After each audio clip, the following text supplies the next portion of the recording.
15 लाख कोटी रुपयांचा घोटाळा स्टॉक मार्केटच्या एका कंपनीमध्ये झालेला आहे। त्या कंपनीचं नाव आहे राजेश एक्सपोर्ट।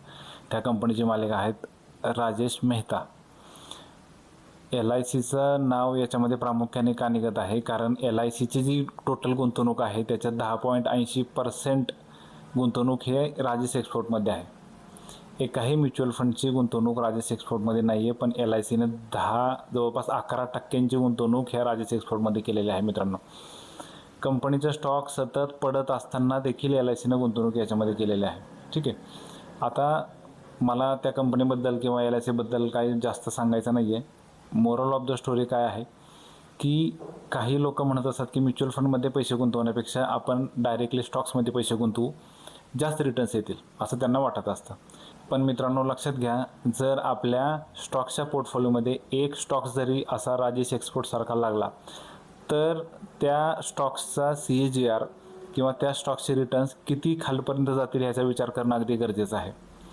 ज्यावेळेस स्टॉक्सचे ॲनालिसिस करतो त्यावेळेस आपण फक्त टेक्निकल ॲनालिसिस करून जर बघत असाल तर ही चुकीची गोष्ट आहे। फंडामेंटल ॲनालिसिस करणं, टेक्निकल ॲनालिसिस करणं ह्या खूप महत्त्वाच्या बाबी आहेत।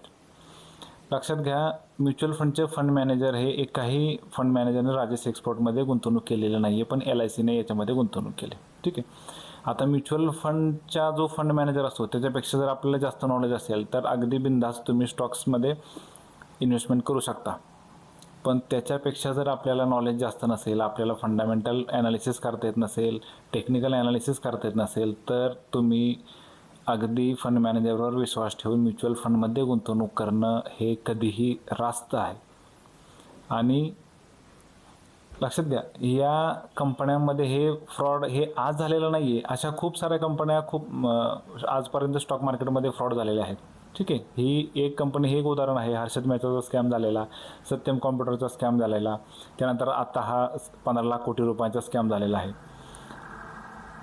ज्यावेळेस एखादा फंड मॅनेजर कंपन्यांच्या स्टॉक्समध्ये इन्व्हेस्टमेंट करतो त्यावेळेस त्या कंपनीची सगळी शहानिशा करून त्याच्यानंतर तो डिसिजन घेत असतो। त्याच्या अंडर रिसर्च ॲनालिस्टची मोठी टीम असते। ठीक आहे, तर लक्षात घ्या की गुंतवणूक करताना सजग होऊन, डोळे उघडे ठेवून गुंतवणूक करणं गरजेचं आहे। म्युच्युअल फंडमध्ये गुंतवणूक करा, त्याच्यामध्ये SIP करा, फंड मॅनेजरवर विश्वास करा, तो आपल्या वतीनं ह्या स्टॉक्समध्ये गुंतवणूक करत असतो। त्यांचं 24/7 तेच काम चालू असतं। ठीक आहे, त्यामुळे तुम्हालाही गुंतवणूक करायची असेल, म्युच्युअल फंडमध्ये SIP करायचं असेल, लमसम करायचं असेल किंवा फायनान्शियल प्लॅनिंग करायचं असेल तर स्क्रीनवर दिलेल्या नंबरला नक्की संपर्क करा।